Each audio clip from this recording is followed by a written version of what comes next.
Langit Madinah saat itu tampak mendung, seolah-olah menyelimuti kota dengan selubung kesedihan. Para sahabat dan kaum muslimin tengah bersiap di pelataran Masjid Nabawi, menanti keputusan Rasulullah. Peristiwa yang mengawali suasana muram ini terjadi beberapa waktu sebelumnya, ketika sebuah kabar tragis menembus tembok ketenangan Madinah. Utusan Rasulullah yang pergi dengan damai ke daerah Syam dibunuh dengan kejam. Bukan hanya seorang, namun 15 orang utusan di Dat al-Tal juga dibantai, tak ada yang tersisa. Dan yang paling menyayat hati, Al-Harits bin Umair al-Azdi, utusan pembawa pesan ke Basra, ditangkap Syurahbil bin Amr al-Ghassani, kemudian kepalanya dipenggal di hadapan Kaisar Romawi, Heraklius. Kesedihan menyelimuti hati Rasulullah.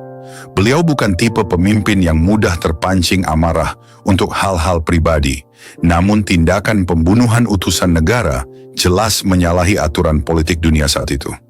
Memancung kepala seorang utusan damai sama artinya menyatakan perang. Dengan demikian, mau tidak mau, kaum muslimin harus menyiapkan diri menghadapi konsekuensi terburuk. Konfrontasi dengan Romawi Timur, Bizantium, yang dikenal sebagai kekuatan adidaya terbesar pada masa itu. Wahai Rasulullah, apakah mungkin mereka sengaja memancing peperangan ini? Suara lembut Abu Bakar As-Siddiq terdengar lirih saat ia memberanikan diri bertanya. Dahinya berkerut, penuh keprihatinan. Ia tahu, membunuh utusan bukan sekadar pelecehan, namun juga sinyal bahwa Romawi sama sekali tak menghormati perjanjian internasional. Rasulullah menatapnya dengan sedih, lalu beralih memandang para sahabat yang mengerumuni beliau. Wajah-wajah mereka tegang, menunggu kalimat selanjutnya. Masing-masing merasakan beban di dada yang sama, campuran antara kesedihan, kemarahan, dan ketidakpastian. Sesungguhnya hal ini harus dihadapi. Mereka telah menumpahkan darah utusan kita, ujar Rasulullah dengan suara tergetar. Tidak pernah terjadi sebelumnya sampai hari ini, utusan kita dibunuh secara keji. Mereka sudah merobek kehormatan diplomasi. Kita harus mempertahankan kehormatan Islam dan keselamatan kaum muslimin dari ancaman yang akan datang. Beliau menunduk sejenak, seolah menahan gejolak di hati. Lalu menghela napas panjang. Para sahabat dapat merasakan beratnya beban yang terpancar di sorot mata beliau. Beberapa pekan sebelumnya, Rasulullah mengirimkan Al-Haris bin Umair al-Azdi sebagai utusan resmi ke Basra. Basra berada dalam pengaruh kerajaan Romawi, dan pemimpinnya saat itu, Hanits bin Abi Syamr al-Ghassani, baru diangkat oleh Kekaisaran Romawi. Misi Al-Harits adalah menyampaikan surat damai dan seruan Islam kepada sang penguasa. Ia membawa amanah, membawa salam dan pesan dari Rasulullah untuk merajut perdamaian. Namun, di tengah jalan sebelum mencapai Basra, Syurahbil bin Amr al-Ghassani, seorang pemimpin lokal Bani Ghassaniyah yang bersekutu dengan Romawi, mencegat Al-Harits. Tak diberinya kesempatan menjelaskan kedatangannya. Tak ada pertanyaan, tak ada musyawarah, tak ada proses diplomasi. Al-Harits bin Umair al-Azdi langsung ditahan dan diseret ke hadapan Kaisar Heraklius.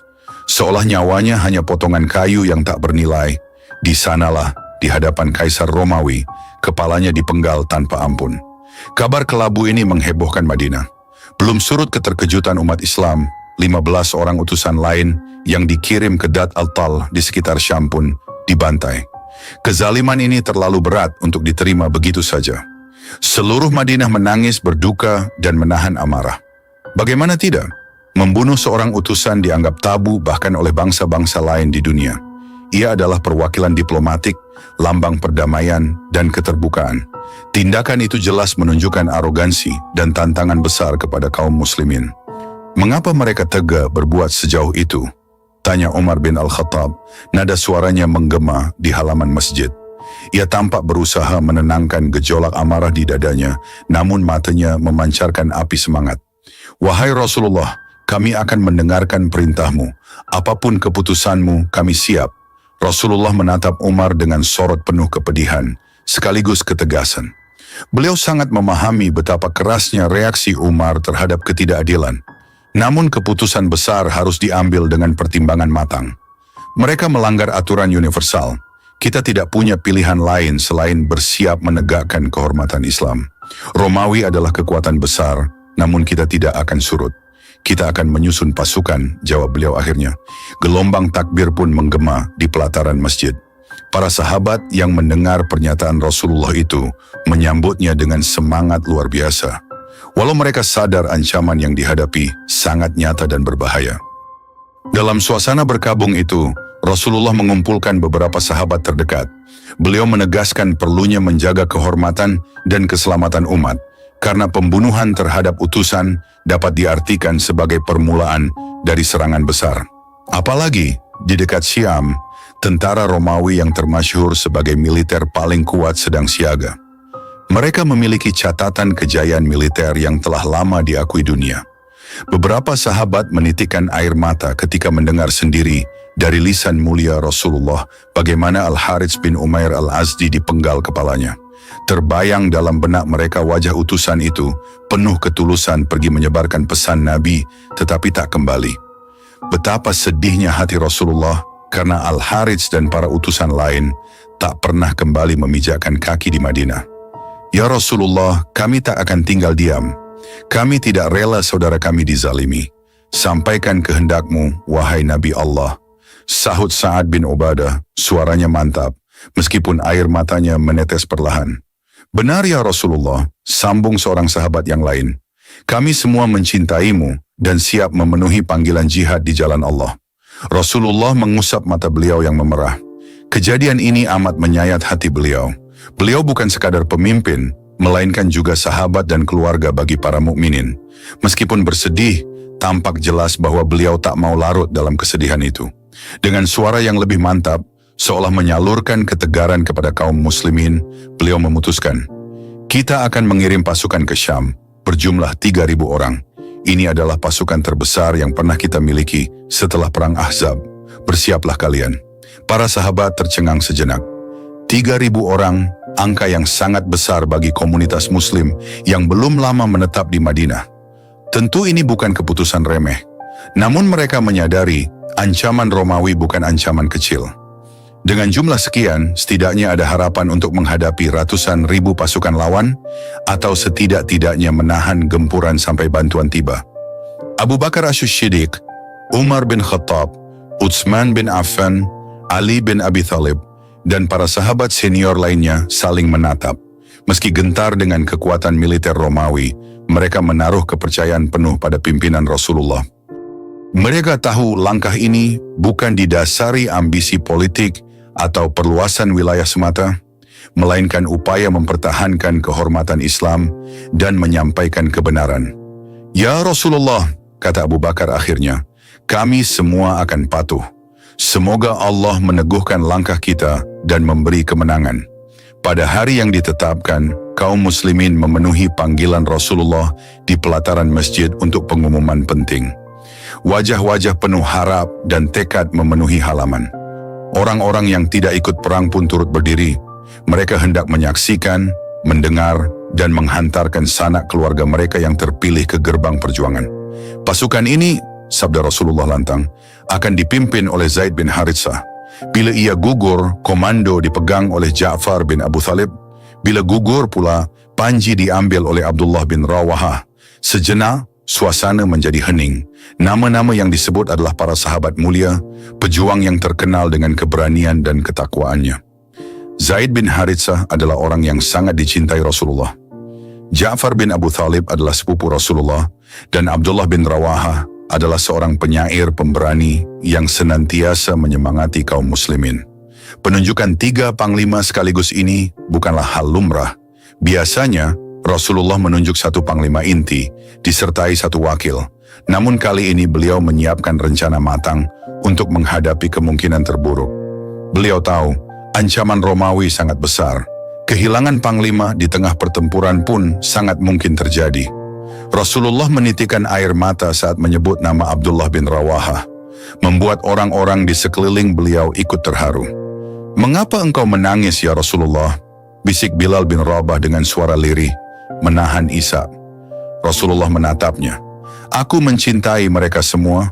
Bila Zaid gugur, Ja'far pun menyusul, dan kemudian Abdullah. Itu berarti mereka syahid di jalan Allah. Namun berat rasanya membayangkan satu persatu orang yang kucintai harus kembali kepada Tuhannya dalam keadaan demikian. Hati setiap orang yang hadir seperti diremas.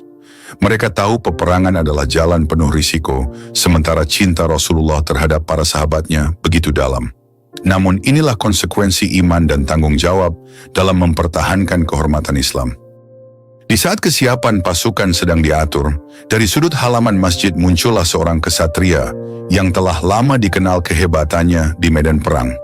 Dialah Khalid bin Walid, prajurit yang piawai dan pernah berperan di pihak Quraisy sebelum akhirnya memeluk Islam.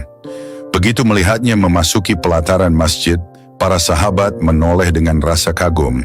Khalid menghadap Rasulullah lalu berbicara dengan penuh hormat. "Ya Rasulullah, izinkan aku bergabung dalam pasukan ini," pintanya. "Dengan izin Allah, aku ingin menunjukkan keikhlasanku sebagai seorang muslim. Biarlah aku turut serta membela kehormatan Islam dan melindungi umat." Rasulullah tersenyum hangat mendengar kesungguhan Khalid bin Walid. Sebelumnya Khalid sudah menunjukkan itikad baik dengan memeluk Islam, namun kini ia menegaskannya lagi di hadapan seluruh kaum muslimin. "Engkau tidak perlu meminta izin, wahai Khalid," sabda Rasulullah. "Sudah selayaknya engkau ikut bersama kami, berjuang menegakkan kalimat Allah." Suasana penuh haru langsung mengalir. Takbir berkumandang di sekeliling mereka. Khalid bin Walid kelak terkenal sebagai pedang Allah, siap mengorbankan seluruh kemampuan militernya untuk Islam. Bukan hanya sekadar bukti kesetiaan, melainkan juga panggilan iman yang menggelegak di dada. Khalid menunduk hormat di depan Rasulullah, lalu bergabung dengan barisan pasukan. Meski namanya tidak disebut sebagai panglima utama, kehadirannya memberi dorongan moral bagi pasukan muslimin. Mereka tahu, keahlian Khalid di medan perang tidak diragukan lagi. Tibalah hari keberangkatan. Sejak fajar mereka, orang-orang sudah memadati setiap sudut jalan yang akan dilalui pasukan. Para ibu, istri, dan anak-anak para mujahid itu berdiri di depan rumah, menanti dengan tatapan harap bercampur cemas. Di wajah mereka tergambar kesedihan mendalam, namun juga kebanggaan yang tak ternilai. Setiap helai angin membawa doa. Setiap tetes embun di pagi itu seakan mengandung air mata doa tulus mereka. Bendera kaum muslimin telah terpasang di tengah barisan, dipegang oleh Zaid bin Haritsah. Panji itu berkibar gagah, sekaligus mencuatkan suasana haru di hati yang melihatnya. Rasulullah sendiri turut mengiringi mereka hingga ke Saniyatul Wada di luar kota Madinah. Dalam perjalanan singkat keluar kota itu, ramai orang memberi salam perpisahan. Terdengar suara tangis anak-anak memanggil ayah mereka yang akan pergi, suara istri yang menahan sesak, serta ucapan haru para sahabat yang tak ikut serta karena harus menjalankan tugas di Madinah. Bagi siapapun yang mendengarnya, campuran tangis dan doa itu memukul relung hati. Bahkan langit seakan turut bersedih meski tak menurunkan hujan pagi itu. "Wahai suamiku," ucap seorang perempuan sambil menahan tangis di pintu rumahnya. "Aku ikhlas engkau pergi berjuang, namun ingatlah selalu Allah, doa kami menyertaimu." "Istriku, doakan aku agar tetap teguh di jalannya," jawab sang suami dengan suara bergetar, mencoba menahan air mata. "Jika Allah menghendaki, aku akan kembali. Jika tidak, insya Allah kita bersua di akhirat." Banyak dialog serupa yang terdengar sepanjang jalan. Ada yang terisak, ada yang diam menahan gejolak hati. Semua larut dalam keharuan, tidak ada yang tahu siapa di antara mereka yang akan kembali hidup-hidup dan siapa yang akan kembali dalam keadaan gugur sebagai syuhada. Di Saniyatul Wada, Rasulullah berdiri menghadang pasukan. Beliau meminta semua orang diam. Angin semilir pagi hari berhembus lembut, menggoyang ujung bendera. Dalam suasana hening penuh haru, beliau memberikan nasihat dan perintah terakhir.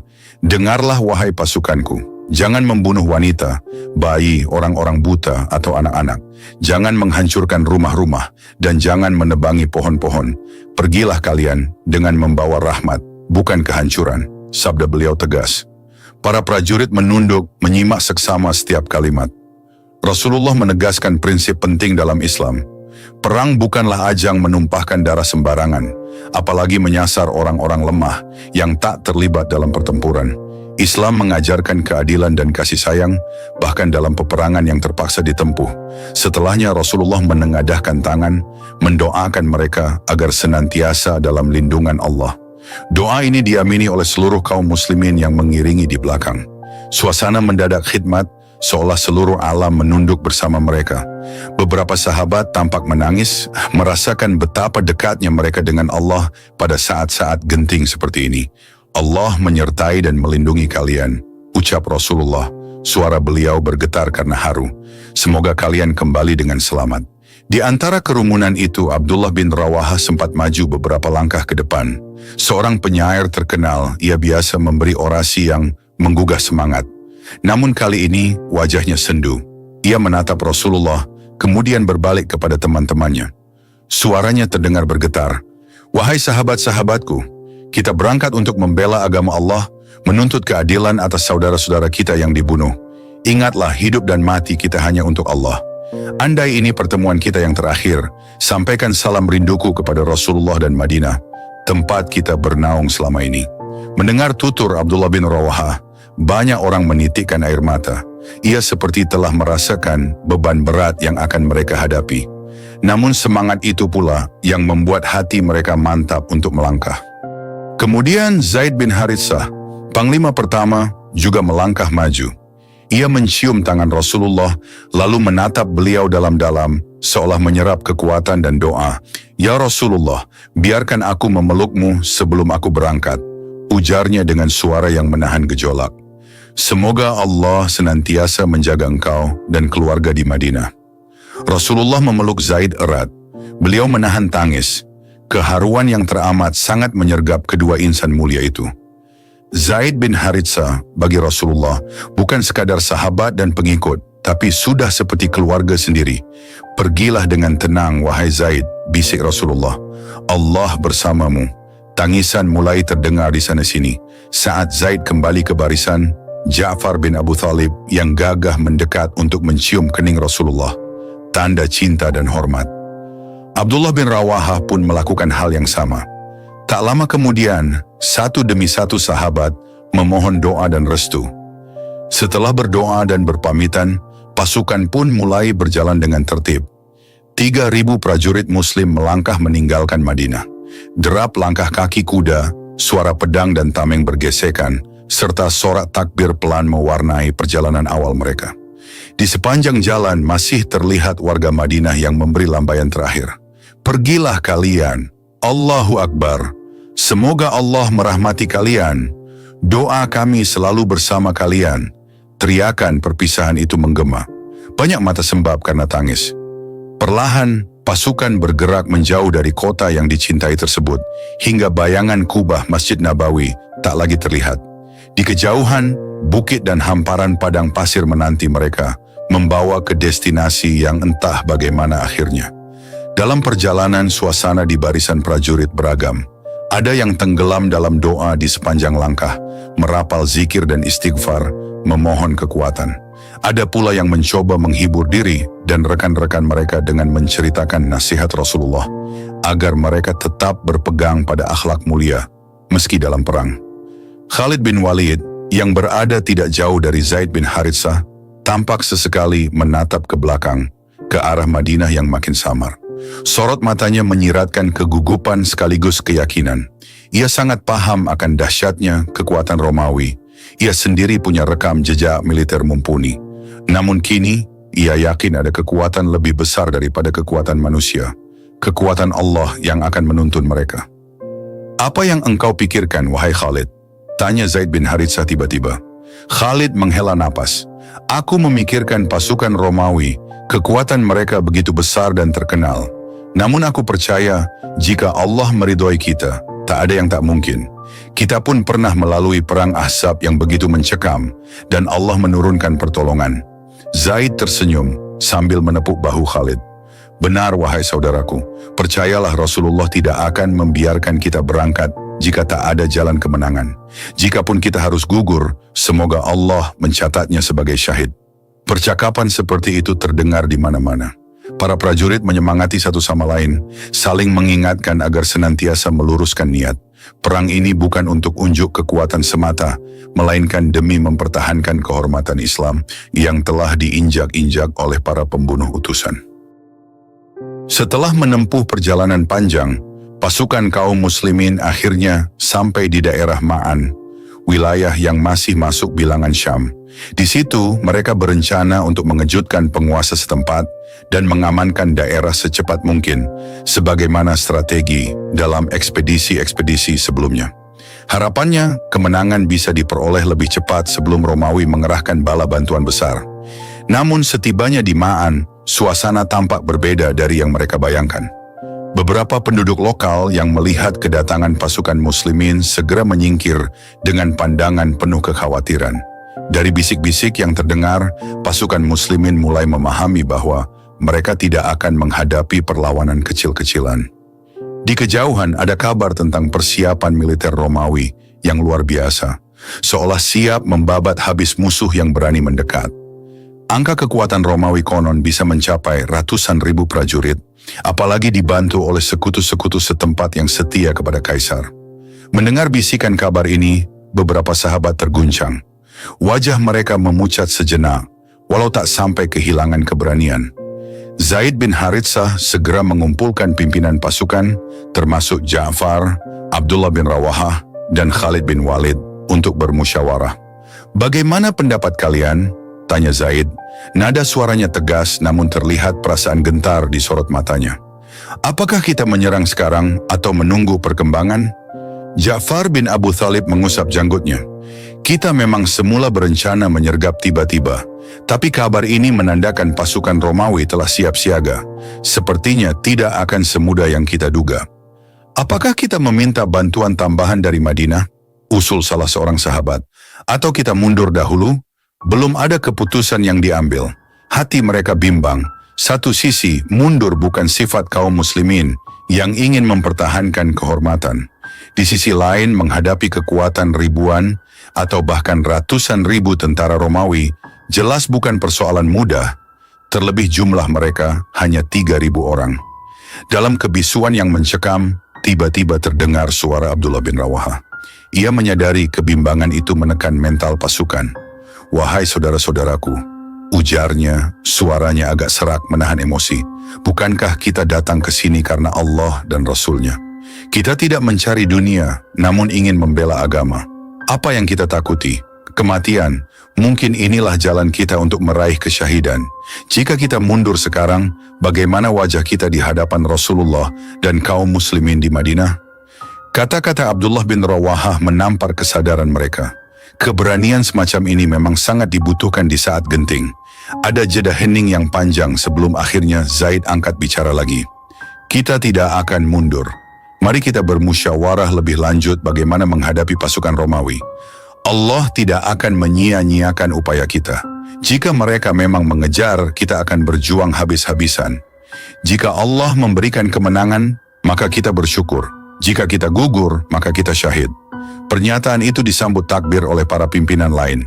Meski raut wajah mereka tetap menegang, setidaknya sudah ada ketegasan. Begitulah ciri khas kaum muslimin.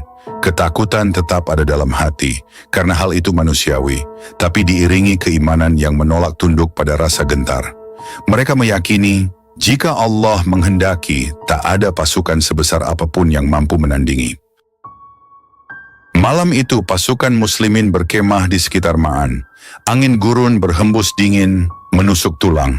Dalam gelapnya malam, hanya cahaya obor yang menerangi sudut-sudut tenda. Di dalamnya, para mujahid tengah khusyuk melantunkan doa dan ayat-ayat Al-Quran.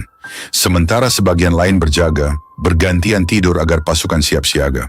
Dalam tenda pimpinan, Zaid, Ja'far, Abdullah, Khalid, dan beberapa sahabat lain mengatur strategi. Mereka mempertimbangkan lokasi geografi, taktik penyerangan, dan segala kemungkinan yang akan terjadi besok. Satu hal yang pasti, mereka tak akan mundur sebelum tugas terselesaikan. Ketika strategi pokok mulai dirumuskan, Zaid bin Haritsah menatap dua panglima penerusnya, Ja'far dan Abdullah, dengan mata berkaca-kaca. Seolah dalam diam, ia ingin menyampaikan pesan, "Jika aku gugur, lanjutkan perjuangan ini." Sementara Ja'far pun memandangi Zaid dengan perasaan berat. Ia paham apa yang ada di benaknya. Saudaraku Zaid, ucap Ja'far memecah keheningan. Jika esok engkau gugur, kami akan meneruskan panji ini. Kau tidak perlu khawatir tentang hal itu. Zaid menggeleng pelan. Aku tak memikirkan diriku, tapi memikirkan tanggung jawab kita kepada Rasulullah dan seluruh kaum muslimin. Tidak perlu cemas, timpal Abdullah bin Rawahah dengan senyum tipis, walau matanya memerah. Kita semua tahu apa yang harus kita lakukan. Khalid yang menyaksikan dialog itu hanya diam. Ada perasaan haru, namun juga tekad menguat di dadanya. Keputusan ini sudah bulat. Mereka siap menempuh resiko apapun. Kalimat, jika Allah menghendaki, semuanya akan baik-baik saja, terngiang terus di benak mereka. Malam di Ma'an itu begitu panjang. Banyak prajurit mengenang keluarga di Madinah, istri yang ditinggalkan, anak-anak yang menanti di rumah. Di tenda masing-masing, ada yang menulis sepucuk surat singkat penuh haru, meski mungkin surat itu tidak akan pernah sampai. Ada yang berzikir sambil meneteskan air mata, menyesali dosa-dosa lalu memohon ampun seakan esok adalah hari terakhir di dunia. Ya Allah, bisik seorang prajurit dengan suara terbata, ampuni dosa-dosaku yang telah lalu. Aku hanya berharap, jika aku gugur, kau menulisnya sebagai pahala syahid. Titipkan keluargaku dalam penjagaanmu. Ada pula yang justru menghibur sesama prajurit. Mereka meyakinkan, Allah akan memberikan kemenangan. Jangan gusar. Bagi sebagian yang lain, mengingat keutamaan syahid cukup menguatkan langkah mereka. Tidak ada satu pun yang ingin kembali dengan tangan hampa atau pulang membawa kekalahan yang memalukan. Jika Allah menakdirkan mereka gugur, semoga itu menjadi pintu menuju kebahagiaan abadi di akhirat. Suara malam makin larut, satu persatu prajurit tertidur dengan senjata di samping mereka. Penjaga yang bangun pun duduk di sekitar obor sambil memandang ke kegelapan padang pasir. Sesekali, deru angin seolah menyerupai suara langkah kaki tentara musuh, membuat jantung mereka berdegup kencang. Lalu mereka menyadari, itu hanya desau angin gurun. Mereka pun kembali mengokohkan hati, memegang erat gagang pedang, siap membela saudara-saudara mereka bila terjadi penyergapan mendadak. Menjelang fajar, beberapa prajurit yang sedang tidur dibangunkan untuk mendirikan salat tahajud. Momen hening di akhir malam itu menjadi saksi betapa mereka tak hanya menggantungkan nasib pada kemampuan strategi atau senjata, melainkan menyerahkan seluruh jiwa raga kepada Allah. Tetesan air mata menandai doa-doa yang terucap. Di bawah langit Ma'an yang gelap, kilauan bintang menyaksikan kokohnya hati para mujahid. Mereka paham, jika Allah berkehendak, tidak ada yang mustahil. Ya Allah, Engkau maha melihat dan mengetahui niat kami, doa seorang panglima. Engkau pula yang menentukan takdir. Apabila Engkau ridha, beri kami kemenangan atau panggil kami sebagai syuhada. Tak lama kemudian, salah satu sahabat mengumandangkan azan subuh. Lembut tapi tegas menembus udara. Seluruh pasukan muslimin bangkit, meninggalkan kantuk dan lelah, lalu merapatkan syaf untuk salat berjemaah. Dalam kekhidmatan subuh itu, mereka merasakan semangat membumbung. Sekaligus, kegusaran akan menghadapi pasukan raksasa Romawi pun perlahan-lahan digantikan oleh ketentraman pasrah kepada Allah. Usai syalat, seluruh pasukan berkemas. Mereka mengecek kuda, senjata, dan perbekalan. Zaid bin Haritsah berdiri di tengah barisan, menatap satu persatu wajah prajuritnya. Saudara-saudaraku, kita tidak bisa lama-lama di sini. Kita harus terus bergerak. Jangan biarkan mereka mengira kita gentar. Mari maju dengan keyakinan, karena Allah pasti bersama orang-orang beriman. Serunya lantang, terdengar sorak takbir. Dalam hati masing-masing orang menguatkan niat. Di antara mereka, Khalid bin Walid telah mengatur barisan kavaleri dan infanteri dengan rapi. Pengalaman perangnya sungguh berharga untuk mempersiapkan posisi pasukan. Sementara Ja'far bin Abu Thalib menata logistik agar tidak tercecer, karena mereka tidak tahu berapa lama harus bertahan. Abdullah bin Rawahah menyusul di belakang, memeriksa tiap regu. Ketika melewati prajurit-prajurit muda yang tampak pucat, ia berhenti dan menepuk bahu salah seorang di antaranya. Jangan gentar, wahai anak muda. Ingatlah, perjuangan ini mulia. Allah melihatmu. Jadikan ini langkahmu untuk mendekat kepadanya, ucap Abdullah lembut. Prajurit muda itu mengangguk sambil berusaha menahan air matanya. Meski berusaha tampak tegar, ia tak dapat membohongi hatinya yang berdebar kencang. Membayangkan bertarung dengan Romawi, yang kabarnya memiliki pasukan berkuda hebat dan persenjataan lengkap, memang bukan hal kecil. Beberapa sahabat masih menyempatkan diri membahas tentang Madinah, tentang Rasulullah, dan doa yang ditinggalkan beliau bagi mereka. Mereka tahu, di Madinah pasti semua orang menanti kabar. Di sana ada orang tua, istri, anak, dan kerabat yang selalu berdoa demi keselamatan mereka. Mudah-mudahan kita bisa pulang dan menatap wajah Rasulullah lagi, ucap Ja'far pelan sambil menatap langit yang perlahan memucat oleh cahaya matahari terbit. Amin, sahut Zaid bin Haritsah lalu menoleh kepada pasukannya. Namun apapun yang terjadi, kita berangkat dengan niat suci. Itulah kebanggaan kita. Beberapa sahabat lain mengangguk mantap, meski di sudut mata mereka tampak genangan air. Perpisahan dengan keluarga belum lama terjadi, tapi rasanya seperti sudah berbulan-bulan. Harapan untuk kembali dalam keadaan selamat bergabung dengan keteguhan iman untuk tetap melangkah. Kini, dengan tekad bulat, pasukan muslimin terus bersiap untuk kemungkinan terburuk. Matahari pagi menyorot perkemahan mereka, menampakkan wajah-wajah letih, namun tak kehilangan semangat. Masing-masing prajurit di barisan depan sudah menggenggam erat senjata, menunggu perintah. Sementara itu, di barisan belakang logistik dan perlengkapan medis sederhana pun bersiap. Jika peperangan pecah, tak ada jaminan mereka akan memenangkan pertempuran secara angka. Tapi bagi kaum muslimin, kemenangan bukan sekadar menaklukkan musuh. Kemenangan hakiki adalah ketika iman tetap tertancap di dada dan niat berjuang di jalan Allah tidak pudar. Mereka yakin, walau lawan berlipat ganda, Allah lah yang menentukan akhir dari segala upaya.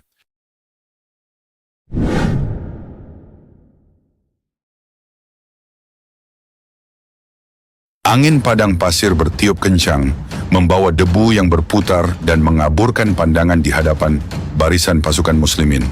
Di atas hamparan tanah Syam yang luas, 3.000 prajurit kaum muslimin berdiri teguh. Tekad mereka berkilau di balik mata yang telah menahan penat perjalanan jauh dari Madinah. Sejauh mata memandang, gurun seolah berbisik tentang pertempuran besar yang akan segera pecah. Dan kabar yang lebih mencengangkan baru saja mereka terima. Pasukan musuh, gabungan tentara Romawi dan sekutu-sekutu Arab mereka di bawah komando Kaisar Heraklius telah berkumpul dengan jumlah yang amat besar, mencapai 200.000 orang. Berita ini menggoncang hati, betapa tidak, 3.000 melawan 200.000 bagaikan setitik air di tengah lautan luas. Namun mata para prajurit muslimin tidak menyiratkan ketakutan yang memadamkan semangat. Ada ketegangan, tetapi menyala bersama keimanan dan keyakinan bahwa Allah selalu menepati janji bagi mereka yang berjuang di jalannya. Setelah menempuh perjalanan menuju perbatasan Syam, pasukan muslimin akhirnya tiba di sebuah wilayah bernama Ma'an. Di sini, mereka berhenti untuk 2 malam. Wilayah tersebut bisa dicapai tanpa halangan, berarti karena kaum muslimin telah mengadakan perjanjian damai dengan berbagai kabilah di sepanjang jalur Madinah Mu'tah. Suara-suara perlahan di tengah tenda, komando saling beradu pendapat, menimbang langkah-langkah yang harus diambil, menghadapi bala tentara musuh yang jumlahnya berlipat-lipat. Seorang sahabat yang tampak lebih tua, dengan janggut memutih, berbicara pelan di antara kerumunan. Wahai saudara-saudaraku, tak pernah kita menghadapi musuh sebanyak ini. Mereka bukan sekadar musuh biasa. Ini adalah gabungan pasukan Romawi, adidaya yang tersohor ke seantero dunia. Ditambah kekuatan Syurahbil bin Amr yang membawa ratusan ribu kabilah Lakham, Juzdan, Qain, dan Bahra. Mungkin sudah selayaknya kita memberitahukan Rasulullah agar beliau mengirim bala bantuan tambahan. Bersamaan dengan ucapan itu, beberapa sahabat lain pun mengangguk setuju. Sementara itu, di sudut tenda, tampak seorang sahabat bermata tajam, wajahnya memperlihatkan tekad yang tak dapat digoyahkan. Dia adalah Abdullah bin Rawaha. Ia mendengarkan pendapat ini sambil menahan napas, lalu berdiri dan dengan gerakan mantap menarik perhatian semua yang hadir. "Saudara-saudaraku," katanya, suaranya bergetar karena semangat yang meluap. Kita tidak keluar rumah untuk menghitung jumlah pasukan. Kita tidak menumpahkan keringat sepanjang perjalanan untuk menimbang seberapa perkasa musuh. Sesungguhnya, tujuan kita hanyalah satu, membela agama Allah. Bukankah kita mencari syahid? Bukankah kita siap menebus kehormatan Islam meski nyawa taruhannya? Seketika suasana tenda menjadi hening. Para sahabat lain menunduk, ada yang memejamkan mata menahan haru. Abdullah bin Rawahah melanjutkan dengan nada yang lebih tegas. Apa yang kalian takuti ini pada hakikatnya adalah sesuatu yang kita idam-idamkan. Jika pertempuran adalah jalan kita untuk mendapatkan ridha Allah, mengapa masih ragu? Kita tidak berjuang karena jumlah pasukan atau besarnya kekuatan, tapi demi agama Allah yang telah memuliakan kita.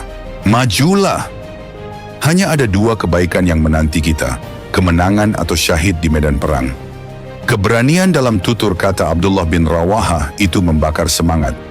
Beberapa sahabat yang tadinya cemas, kini mengangguk, bahkan menitikkan air mata karena terharu. Lalu terdengarlah bisikan-bisikan setuju. Demi Allah, Ibnu Rawahah berkata benar, bisik seorang sahabat. Kita tak perlu menunda, kita tak perlu gentar. Dan demikianlah, di tengah malam Ma'an yang dingin, diputuskanlah bahwa mereka akan tetap maju. Tidak ada surat permohonan bantuan yang ditulis, tidak ada keputusan pulang atau mundur untuk menyusun kekuatan ulang. Perintah Rasulullah telah jelas, hadapi pasukan yang telah menumpahkan darah utusan muslim. Dan tidak ada satupun pasukan muslimin yang sudi melanggar kehormatan Rasul mereka. Zaid bin Haritsah berdiri di hadapan barisan, memandang wajah para sahabat yang siap menerima instruksi. Zaid bin Haritsah, sosok yang dipercaya Rasulullah untuk memimpin pasukan ini, menatap tajam ke arah barisan. Tangan kanannya menggenggam bendera, lambang komando. Suaranya lantang saat memulai, "Saudara-saudaraku, Allah lah yang memerintahkan kita untuk menegakkan keadilan. Kita datang karena Romawi dan Anteknya telah menodai kehormatan Islam dengan membunuh para utusan damai kita. Apapun yang kita hadapi di depan, kita maju dengan nama Allah. Seandainya aku gugur, komando akan dipegang oleh Ja'far bin Abu Thalib. Jika Ja'far juga gugur, maka Panji akan diteruskan oleh Abdullah bin Rawahah. Kita semua telah siap, insya Allah." Sorak takbir menggema. Udara pagi yang dingin seperti terpecah oleh semangat. Meski jumlah mereka sedikit, keimanan mengalir dalam dada setiap prajurit. 3.000 orang itu sadar, di balik keberangkatan mereka, ada doa Rasulullah dan kaum muslimin di Madinah. Seakan jarak dan ruang tak lagi berarti, harapan dan dukungan semua orang berbaur, membalut kegentaran dengan kepercayaan penuh pada pertolongan Allah. Sebelum benar-benar berhadapan dengan musuh, pasukan muslimin menata formasi. Mereka membagi diri menjadi 5 bagian penting. Pasukan depan, pasukan belakang, pasukan kanan, pasukan kiri, serta pasukan tengah yang berfungsi sebagai inti pertahanan. Suara Zaid bin Haritsah terdengar memanggil nama-nama tokoh yang dipercayai memimpin setiap bagian, mengatur pembagian tugas sesuai kemampuan masing-masing. "Wahai saudara-saudaraku," ucap Zaid mencoba menyalurkan ketenangan di tengah kesibukan. "Pasukan depan adalah barisan pertama yang akan bertatap muka dengan musuh. Lalu pasukan kiri dan kanan bersiap mengepung jika ada serangan dari 2 sayap. Pasukan belakang harus memastikan keselamatan perbekalan dan menutup peluang serangan mendadak. Dan yang terakhir, pasukan tengah menjadi pusat komando." Suara langkah kaki bercampur teriakan, komando terdengar ramai. Masing-masing orang menuju posisi yang telah ditentukan, memeriksa senjata, menyesuaikan tameng. Sementara itu Zaid tak henti-hentinya mengingatkan, jangan berbuat kezaliman, jangan menyakiti yang tak ikut perang, dan ingat selalu pesan Rasulullah untuk menjaga kemuliaan Islam. Bagi sebagian prajurit muda, formasi ini memberikan rasa aman walau sekadarnya. Setidaknya mereka tahu di mana posisi berdiri, siapa di kiri dan kanan mereka. Namun tetap saja membayangkan harus melawan tentara Romawi yang dilaporkan datang dengan perlengkapan lengkap, baju zirah gemerlap, kuda dan unta yang terlatih, serta keahlian perang yang diakui dunia adalah sebuah tantangan mental tersendiri. Di kejauhan, debu beterbangan. Seorang pengintai kembali dari tepian bukit, wajahnya pucat. Ia memberi laporan singkat kepada Zaid bin Haritsah. Wahai komandan, mereka sungguh banyak. Barisan musuh memenuhi hampir setiap sudut yang kupandangi. Panji-panji kebesaran Romawi terlihat jelas. Aku melihat barisan kuda yang tak terhitung jumlahnya. Tenda-tenda mereka pun terbentang luas. Sepertinya mereka menunggu kita. Mendengar kabar itu, beberapa sahabat terdiam. Debar jantung seolah menguat. Zaid menarik napas panjang, menekan kegelisahan, lalu menatap mata pasukannya. Kita tidak punya jalan lain selain maju, wahai saudaraku. Ujarnya lebih ditujukan pada dirinya sendiri dan juga seluruh pasukan. Allah tidak memanggil kita sejauh ini hanya untuk berpaling. Tetaplah berdiri teguh. Pada saat itu Abdullah bin Rawahah melintas. Ia berhenti mendengar suara Zaid, lalu menyambung dengan senyum yang kuat. Betapa besar pun tampak oleh mata, kita adalah hamba Allah yang beriman. Mereka hanyalah buih yang terombang-ambing. Di sisi kita ada Allah, sedangkan mereka hanya mengandalkan manusia dan kebanggaan dunia. Takbir kembali menggema. Kata-kata Abdullah bin Rawahah kembali mengobarkan semangat. Bagi pasukan kecil ini, iman bukan sekadar konsep di hati. Iman adalah denyut nadi yang sanggup menepis keraguan. Di saat-saat genting seperti ini, di mana nalar manusia akan bertanya-tanya tentang perbedaan jumlah pasukan yang begitu jauh, para sahabat memegang teguh pesan Allah di dalam Al-Quran. Terngiang di benak mereka ayat dari surat Al-Anfal ayat 65. Hai Nabi, kobarkanlah semangat para mukmin untuk berperang. Jika ada 20 orang yang sabar di antaramu, niscaya mereka akan dapat mengalahkan 200 orang musuh. Dan jika ada 100 orang yang sabar di antaramu, niscaya mereka akan dapat mengalahkan 1000 dari orang-orang kafir. Disebabkan orang-orang kafir itu kaum yang tidak mengerti. Ayat ini bergema dalam sanubari, seolah Allah sendiri membisikkan ketenangan. Satu mukmin yang teguh imannya memiliki kekuatan luar biasa, sanggup menandingi 10 orang yang tidak beriman. Apalagi jika 3000 orang sabar ini bersatu, bergerak bersama, dan saling menjaga. Tentu kuasa Allah di atas segalanya. Para prajurit saling memandang. Muncul senyum tipis penuh keyakinan di tengah gurat ketegangan wajah. Salah seorang prajurit muda yang semalam menggigil ketakutan, kini justru tampak bersemangat. Ia bergumam, "Mengapa aku harus takut? Bukankah Allah sendiri telah berjanji bahwa kita yang sabar mampu menaklukkan yang jauh lebih besar? Biarlah pasukan Romawi membual dengan jumlah dan senjata mereka. Allah bersama kita dan cukuplah itu." Kekuatan iman ini juga bertumpu pada keyakinan tentang keutamaan mati syahid. Dalam benak setiap prajurit terbayang sabda Rasulullah bahwa tidak ada ganjaran lebih mulia bagi seorang mukmin yang tulus berjuang selain surga. Terkadang mereka saling berbisik di antara barisan. Jika kita gugur, bukankah itu pertanda Allah mencintai kita? Bukankah para syuhada akan hidup di sisinya? Benar, jawab yang lain.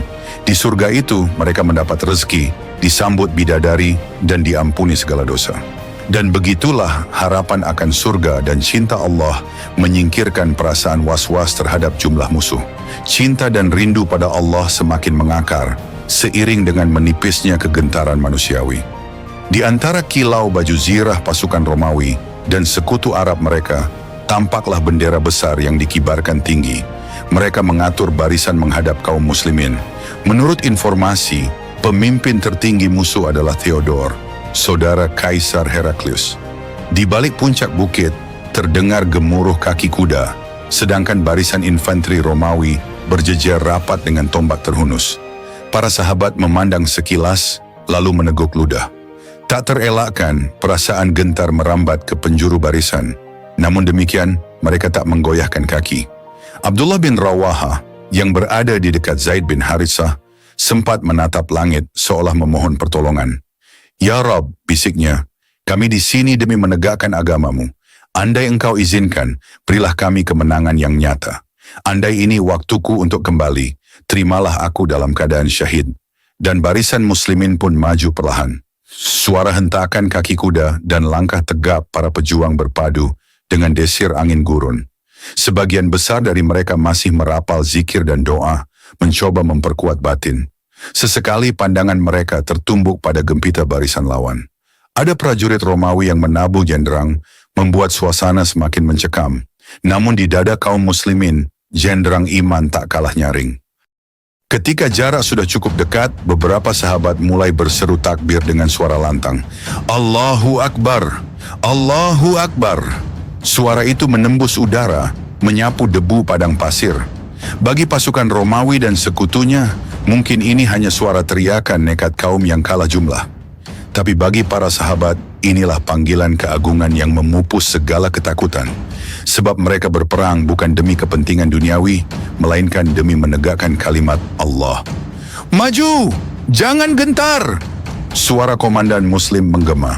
Dengan itu, langkah-langkah menjadi lebih pasti. Detik-detik pertempuran besar yang disebut-sebut, belum pernah ada taranya ini kian mendekat. Di setiap dada sahabat terlintas wajah Rasulullah yang mereka cintai, ingatan akan keluarga di Madinah, dan rasa haru karena kemungkinan inilah saat terakhir untuk menorehkan bakti terbaik kepada Islam. Namun segala kecemasan itu mereka redam di bawah cahaya iman. Sebelum matahari naik terlalu tinggi, jenderang pertempuran mulai ditabuh di kubu lawan. Pasukan Romawi bergerak maju, gemuruh langkah mereka menyerupai gelombang raksasa. Lantas, Zaid bin Haritsah memberi aba-aba singkat. Atas nama Allah, mari kita bergerak. Bertempurlah dengan niat suci untuk menegakkan kalimatnya. Seruan Allahu Akbar menggema ketika Zaid memacu kudanya ke depan, menabrak barisan Romawi. Dalam sekejap, benturan senjata berderak. Pedang muslimin beradu dengan tameng Romawi yang kuat. Debu dan pasir berterbangan, menutupi pandangan sebagian orang. Di tengah kegentingan itu, Zaid bin Haritsah terus memegang erat bendera komando di tangan kirinya, sementara tangan kanannya mengayunkan pedang, menghalau setiap musuh yang mencoba mendekat. Beberapa kali terlihat musuh berusaha menyergap Zaid dari samping, namun ia bergerak lincah. Denting pedang berbenturan, suara parau prajurit yang terluka, semua membaur dalam satu simfoni peperangan yang mencekam. Zaid, awas di sebelah kiri! Teriak salah seorang sahabat ketika melihat seorang prajurit Romawi menghunjam tombak. Zaid sempat menangkis tombak itu dengan bilah pedangnya. Pecahan logam terpental. Namun yang lain datang susul menyusul, menyerbu tanpa henti. Zaid nyaris tak punya waktu rehat. Napasnya mulai tersengal, keringat bercucuran, tapi tekadnya tidak surut. Ia terus maju, menembus rapatnya barisan Romawi, seolah hendak menantang takdir. Dentang senjata makin intens. Asap tipis bercampur debu memenuhi udara. Di tengah hiruk pikuk itu, tiba-tiba seorang prajurit Romawi melempar tombak dari jarak cukup dekat. Tombak yang melesat cepat tak terelakkan. Zaid berusaha menepis, tetapi momentum musuh begitu kuat. Tombak tajam itu menghunjam keras di tubuhnya. Seketika Zaid tersentak, matanya melebar. Ia terhuyung, tetapi masih mencoba mempertahankan bendera di genggaman. Darah segar mengalir dari luka yang menganga. Sahabat-sahabat di sekitarnya menjerit, Zaid terluka! Bertahanlah, Zaid! Bukannya mundur, Zaid justru merangkul bendera itu kian erat. Napasnya berat, namun sorot matanya tetap teguh. Beberapa musuh yang mengira ia akan roboh segera berusaha menghabisinya. Namun dengan sisa tenaga, Zaid masih mengayunkan pedangnya, melindungi bendera agar tak jatuh ke tanah. Allahu Akbar, jangan biarkan bendera ini terjatuh, ujarnya dengan suara tertahan. Sayang luka yang dideritanya terlalu parah. Zaid tak mampu lagi mempertahankan keseimbangan. Tombak itu menancap dan kian menebar, rasa sakit yang menusuk. Perlahan ia bersimpuh di atas pasir Mu'tah yang kini bersimbah darah. Mata Zaid memandang ke langit seakan menatap harapan akhir seorang mukmin, ridha Allah. Detik-detik terakhirnya syarat dengan kesyahduan yang menyayat hati. Seandainya pasir itu bisa berbicara, niscaya ia akan meraung menahan tangis atas darah suci yang menetes. Zaid bin Haritsah, panglima pertama yang ditunjuk Rasulullah, pun gugur syahid di medan laga. Genggamannya pada bendera melemah dan bendera itu hampir jatuh menyentuh bumi. Inna lillahi wa inna ilaihi raji'un. Desis beberapa sahabat di dekatnya menitikkan air mata. Zaid, panggil seorang sahabat dengan suara parau. Sungguh engkau telah memenuhi janji pada Rasulullah. Tubuh Zaid rebah perlahan, sedangkan ruhnya bergegas menemui Tuhannya. Dada orang-orang yang menyaksikan peristiwa itu terasa tertindih beban pilu. Mereka nyaris tak sempat meratap karena musuh masih mengamuk hebat di sekitar. Begitu melihat Zaid tersungkur, Ja'far bin Abu Thalib, sepupu Rasulullah, melonjak dari punggung kudanya yang kemerah-merahan. Tanpa ragu, diambilnya pedang dari sarung, lalu dengan satu sabetan keras, ia menebas kaki kudanya sendiri. Sebuah tindakan mengejutkan, namun baginya itu mutlak perlu. Ia tak mau kudanya jatuh ke tangan musuh dan dimanfaatkan untuk menyerbu kaum muslimin. "Maafkan aku, wahai tungganganku," bisiknya lirih sebelum sabetan pedang menebas kaki si kuda. Kuda itu merintih, lalu jatuh. Ja'far pun menghambur menuju tubuh Zaid yang telah terkapar, meraih bendera komando dengan tegas. Ia mengangkatnya tinggi-tinggi hingga terlihat oleh pasukan muslimin. "Wahai kaum muslimin, bendera ini belum boleh jatuh," serunya menggema di tengah pekik senjata. Tanpa menunggu jawaban, Ja'far bergegas menyerbu barisan musuh. Ia memegang bendera di tangan kirinya, sementara tangan kanannya memutar pedang, memukul mundur siapa saja yang mendekat. Langkahnya lincah, dan setiap ayunan pedangnya mengandung semangat tak terperi. Orang-orang Romawi pun terkejut melihat keganasan barisan kaum muslimin, meski mereka sadar jumlah muslimin jauh lebih sedikit. Inikah yang mereka sebut pasukan kecil? Mengapa seolah mereka memiliki nyali 20 kali lipat? Seru salah seorang prajurit musuh dengan ngeri. Ja'far bin Abu Thalib terkenal sebagai sosok pemberani. Sejarah membuktikan bagaimana ia dahulu hijrah ke Habasyah, mendakwahkan Islam di hadapan Raja Najasyi, dan selalu berada di garda depan menolong kaum tertindas. Kini, keberaniannya tampak semakin memuncak. Ia maju tanpa gentar, menembus kepungan musuh dengan kedua lengannya yang kokoh, memegang bendera simbol komando Rasulullah. "Wahai Romawi, inilah tangan Allah yang tak akan gentar," teriak seseorang di barisan muslimin, menguatkan semangat Ja'far. Melihat Ja'far begitu garang di medan tempur, pasukan Romawi pun mengepungnya dari segala arah. Mereka sadar, menjatuhkan pemegang bendera berarti memicu kepanikan di barisan muslimin. Suara benturan senjata kian memekakkan. Ja'far berputar, mengayunkan pedang kiri dan kanan. Beberapa prajurit Romawi berguguran. Meski darah para sahabat pun tak sedikit tertumpah, semangat jihad tetap menggema. Keberanian Ja'far memompa moral pasukan muslimin di sekitarnya. Sebagian berusaha mendekat, melindunginya, sembari tetap menghalau serangan. Namun jumlah musuh yang luar biasa membuat mereka tak sanggup menjaga setiap sudut. "Tahan barisan ini, lindungi panglima kita," ujar satu sahabat. "Allahu Akbar," sahut yang lain, bertarung mati-matian di dekat Ja'far. Detik demi detik, Ja'far masih bertahan. Ia sadar, posisi tengah barisan musuh sangat berbahaya, tapi ia juga tahu inilah peran yang harus ia jalani, memastikan bendera Rasulullah terus berkibar.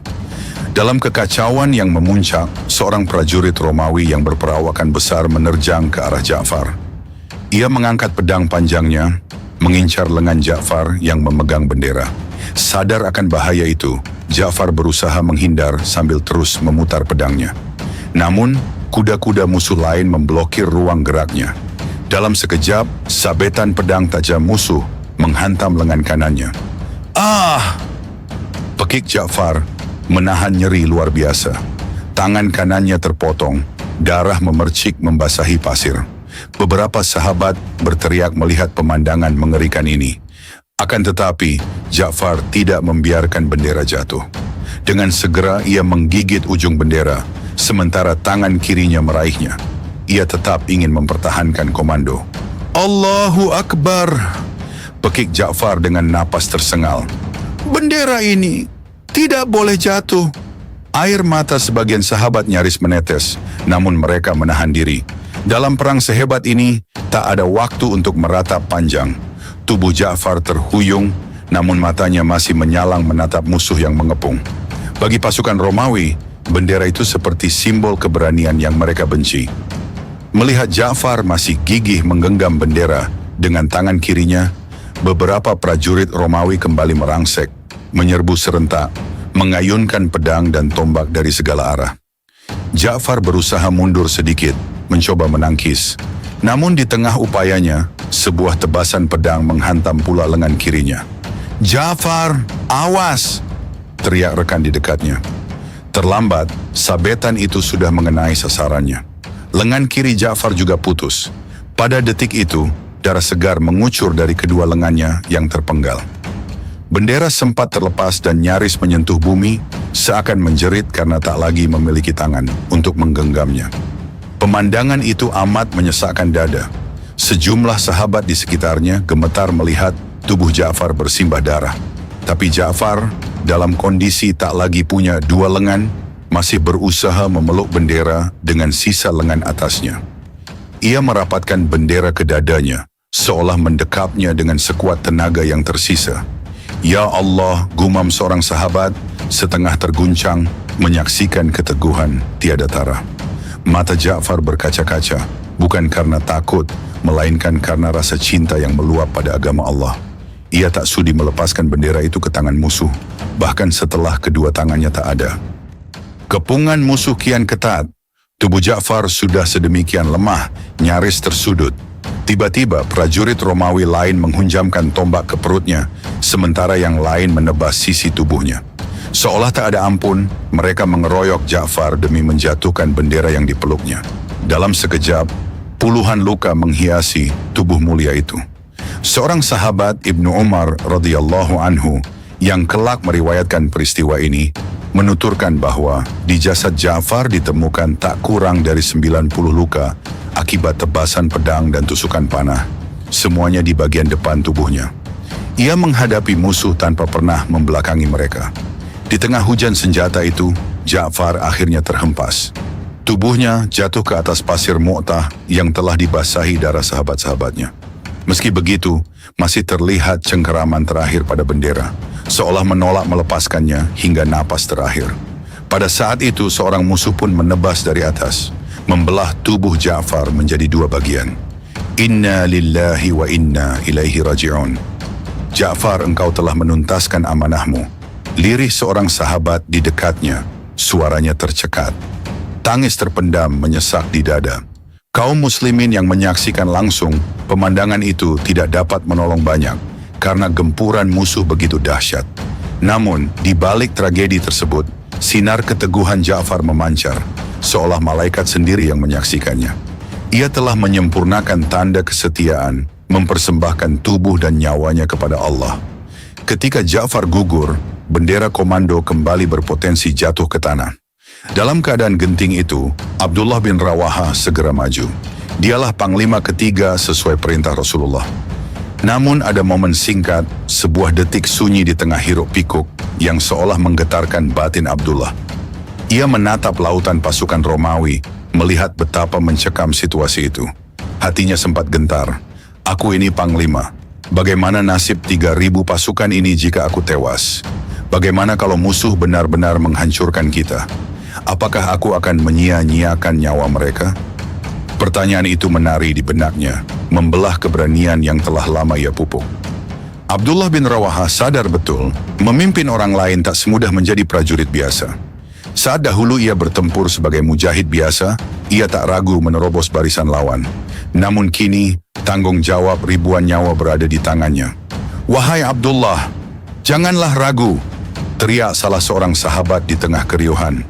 "Ambil bendera itu, teruskan perjuangan." Abdullah menelan ludah, lalu menggenggam bendera. Pandangannya menyapu jasad Ja'far bin Abu Thalib yang terkapar berlumuran darah. Juga ia melihat Zaid bin Haritsah yang telah syahid lebih dahulu. Pemandangan itu menyesakkan dada, tapi sekaligus membangkitkan tekad yang meluap. Secepat kilat Abdullah membuang keraguan. "Ya Allah, ampunilah rasa takut di hatiku," bisiknya. "Jangan biarkan aku surut. Jika kematian di jalanmu adalah takdirku, maka aku rela." Dengan menguatkan diri, ia mengangkat bendera komando, lalu berseru lantang, berusaha mengalahkan suara dentang senjata. "Wahai kaum muslimin, maju terus. Kita tidak berperang karena kita banyak atau kuat. Kita berperang untuk menegakkan agama Allah." Setelah mantap memegang bendera, Abdullah bin Rawaha tak lagi memikirkan ketimpangan jumlah pasukan. Baginya, Nasib hidup dan mati semua berada di tangan Allah. Ia bergerak lincah, menebas musuh yang mencoba menjatuhkannya. Satu demi satu prajurit Romawi roboh di hadapannya. Meski tidak sedikit rekan muslimin yang juga berjatuhan akibat jumlah musuh yang luar biasa besar. Pada suatu titik, Abdullah berhadapan langsung dengan sekelompok tentara Romawi berzirah tebal. Dirinya seperti terjebak di tengah lingkaran musuh. Namun ia tak gentar. Allahu Akbar, pekiknya sambil melompat menerjang. Ia menebas ke kiri dan ke kanan, berusaha memecah kepungan. Darah musuh menodai pedangnya, tetapi jumlah lawan tampak tak habis-habis. Ada pula anak-anak panah yang berdesing, sesekali menancap ke perisai muslimin, bahkan mengenai sejumlah sahabat. Abdullah terus bergerak, menebas dan menangkis silih berganti, dengan bendera yang masih dipegang erat. Beberapa sahabat yang melihat keberaniannya bersorak, menambah semangat. Mereka juga mencoba merangsek dari belakang, berusaha menolong. Namun gerakan Abdullah bagaikan singa yang tak mau mundur, menembus rapatnya barisan musuh tanpa ragu. Allahu Akbar, majulah, jangan berhenti. Kita pasti menang atau syahid. Dalam dahsyatnya pertarungan, Abdullah bin Rawahah pun menerima pukulan demi pukulan dari senjata Romawi. Satu sabetan pedang mengenai pahanya membuatnya terjatuh berlutut. Namun ia segera bangkit lagi, bertumpu pada lututnya yang terluka. Tangan yang memegang bendera terasa lemah, tapi tak mau melepaskannya. Seorang prajurit Romawi melancarkan tombak ke arah dadanya. Abdullah menangkisnya, meskipun gigitan besi itu sempat melukai sisi lengannya. Darah segar mengucur, membasahi pakaian dan pasir di sekelilingnya. Nafasnya terengah-engah, pandangannya mulai buram. Saat itulah, kilatan pedang musuh lain menebas bahunya. Abdullah! Panggil sahabat di dekatnya, matanya melebar melihat Abdullah terhuyung. Meski terluka parah, Abdullah masih mengangkat bendera ke udara. Dalam getar suaranya yang nyaris hilang, ia sempat berkata, Jika aku gugur, teruskan perjuangan ini. Jangan biarkan bendera Rasulullah jatuh ke tangan musuh. Demi Allah, aku tak akan surut. Itu adalah kata-kata terakhir yang berhasil diucapkannya sebelum tebasan pedang berikutnya menghunus tubuhnya. Abdullah roboh perlahan-lahan, mengerang pelan menahan perih. Rasa sakit menjalar di sekujur tubuh, namun sinar mata hatinya seperti penuh kepasrahan. Dalam suasana itu, ruhnya berangkat ke hadirat Allah, bergabung dengan ruh mulia Zaid dan Ja'far yang telah mendahului. Jasadnya terkapar di tanah Mu'tah, tapi roh pahlawannya melesat meniti cahaya, meninggalkan kepedihan dunia untuk menyongsong kebahagiaan akhirat. Inna lillahi wa inna ilaihi raji'un. Desis para sahabat lain yang menyaksikan detik-detik syahidnya Abdullah. Siang yang seolah tak berkesudahan bagi kaum muslimin. Jarak antara gugurnya Zaid, Ja'far, dan Abdullah bin Rawahah mungkin hanya berlangsung dalam rentang waktu yang singkat, namun terasa amat panjang dan menyayat hati. 3 panglima utama, 3 pembawa bendera, semuanya telah kembali pada Rabb mereka. Di medan tempur, para sahabat berusaha keras mempertahankan posisi. Tubuh mereka letih, baju mereka ternoda darah. Nafas tersengal tak menghalangi mereka mengucap tahlil dan takbir, menambal semangat yang nyaris terkuras. Wahai saudara-saudaraku, lihatlah mereka, seru seorang sahabat sambil menitikkan air mata, menunjuk ke arah jenazah Zaid, Ja'far, dan Abdullah. Mereka telah pergi mendahului kita, merekalah yang paling beruntung hari ini. Sebagian orang menutup mulut, berjuang menahan tangis. Ada yang merintih, Ya Allah, terimalah mereka di sisimu. Namun mereka tidak boleh berhenti. Musuh masih membadai di sekeliling. Di tengah kepedihan itu, kalimat yang diucapkan oleh Abdullah bin Rawahah sebelum ia gugur terus terngiang. Hanya ada salah satu dari 2 kebaikan, menang atau gugur sebagai syahid. Masing-masing pejuang muslim meneguhkan hati mereka. Apapun yang terjadi selanjutnya, mereka telah menyaksikan contoh luar biasa dari 3 sosok panglima. Pemandangan jasad ketiga pahlawan, Zaid, Ja'far, dan Abdullah yang terkapar di tengah medan perang, menumbuhkan kesedihan mendalam. Banyak sahabat melayangkan pandangan ke arah jasad-jasad itu sembari mengucap doa singkat. Yang lain sibuk menjaga formasi agar tidak tercerai-berai. Alangkah berartinya jasa mereka, gumam seorang sahabat tua yang bersimpuh kelelahan. Tiada kata yang dapat melukiskan kepahlawanan mereka. Beberapa sahabat muda terisak. Mereka teringat kata-kata Zaid bin Harithah sebelum perang saat beliau bilang, "Bendera ini tidak akan pernah lepas dari tangan kaum muslimin selama kita masih bernyawa." Dan sungguh ketiganya mati-matian menjaga agar bendera komando Rasulullah itu tetap tegak, tak terinjak oleh kaki musuh. Di tengah suasana itu, beberapa orang mencoba mengangkat jasad-jasad syuhada untuk dibawa ke tempat yang lebih aman. Namun gempuran musuh belum berhenti. Terpaksa mereka menahan duka, tetap bertarung, sambil menanti kesempatan untuk mengamankan jenazah. "Tahan emosi kita," ujar salah seorang sahabat. "Mereka sudah tenang di sisi Allah. Tugas kita belum selesai." Kalimat itu begitu menohok. Memang peperangan belum berakhir dan air mata harus ditahan. Sebab di hadapan mereka masih terjulur pedang musuh yang siap merenggut nyawa lainnya.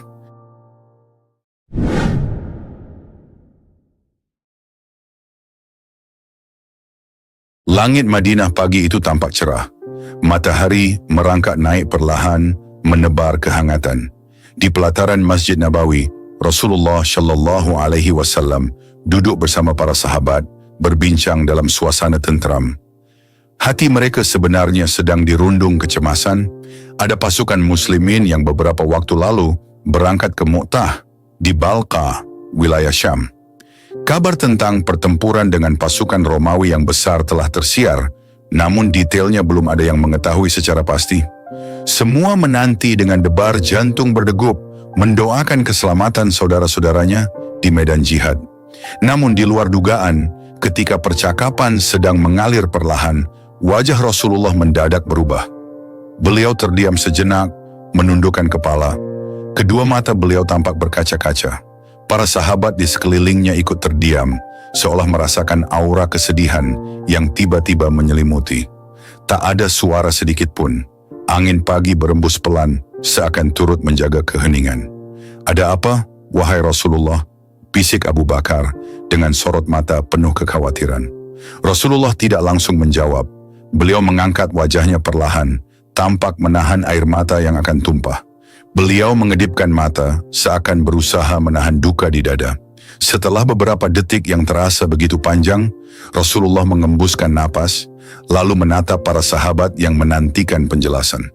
Sorot mata beliau memancarkan kesedihan mendalam, bercampur haru sekaligus keikhlasan. "Panji perang dipegang oleh Zaid bin Harithah," ujar beliau dengan nada berat. "Ia bertempur bersama panji itu, hingga ia gugur sebagai syahid." Sekelebat kaget dan duka menyergap seluruh sahabat. Zaid bin Harithah, pribadi yang dicintai Nabi, orang yang telah setia bersama Islam sejak awal, ternyata telah menemui kesyahidan di medan Mu'tah. Para sahabat saling berpandangan dengan tatapan tak percaya. Ada yang spontan menutup mulut, menahan isak. Ada pula yang menunduk, meremas jubahnya sendiri. Suasana hening, seolah dunia berhenti sejenak mendengar kabar duka tersebut.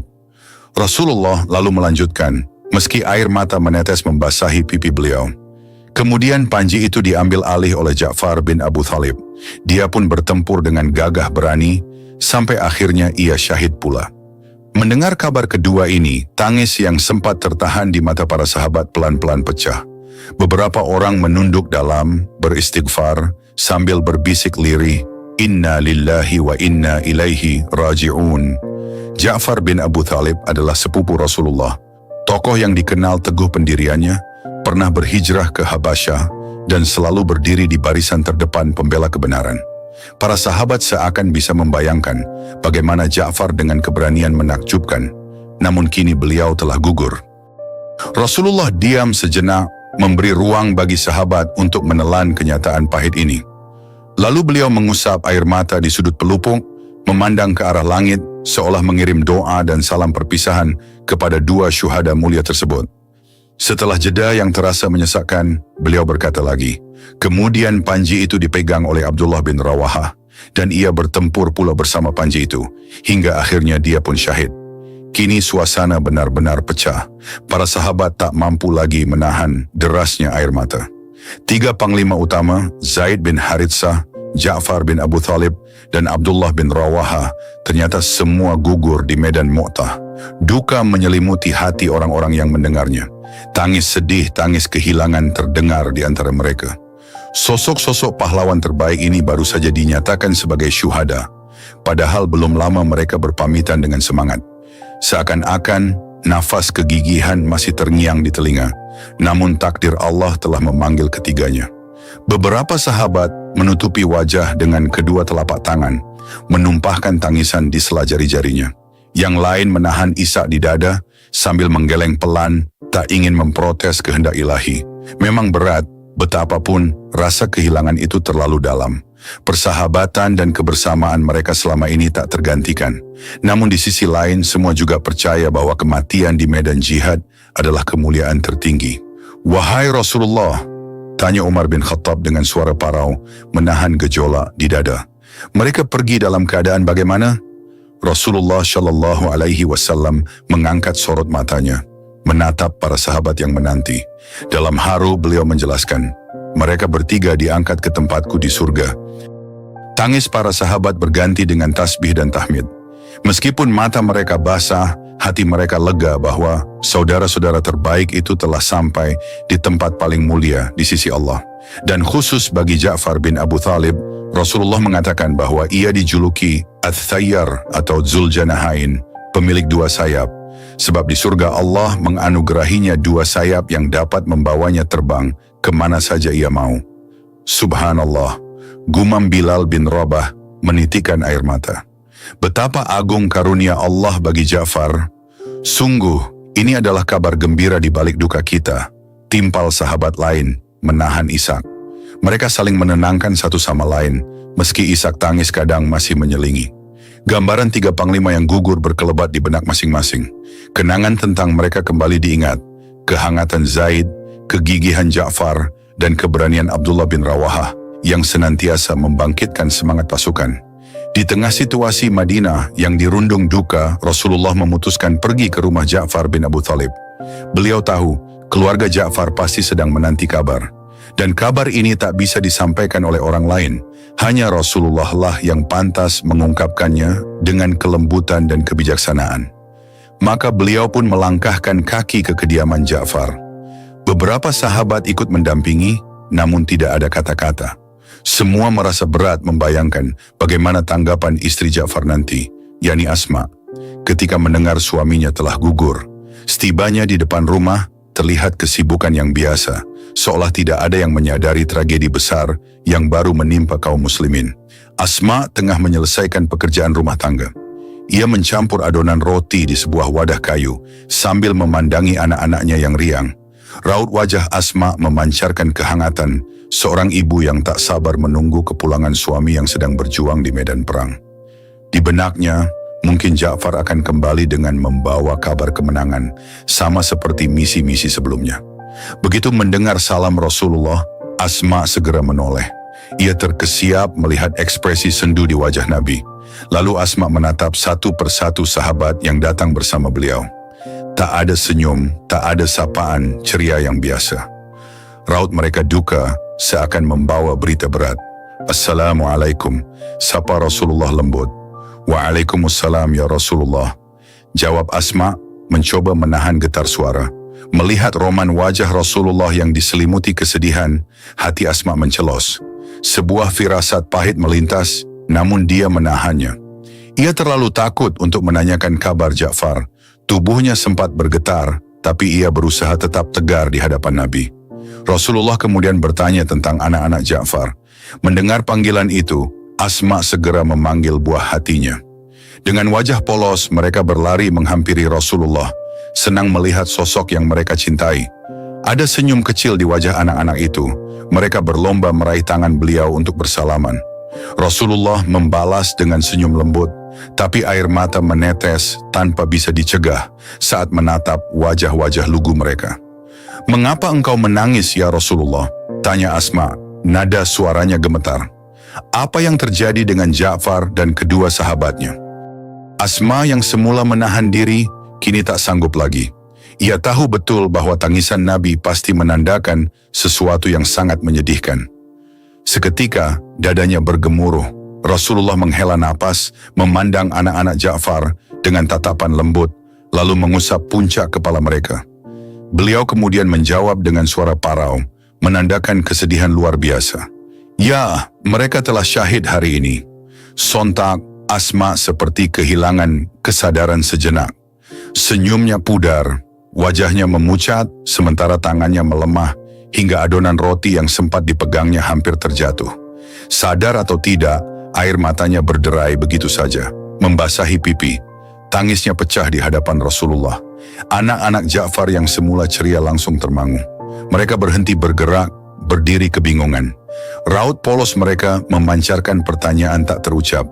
Mengapa ibu menangis? Bagaimana dengan ayah?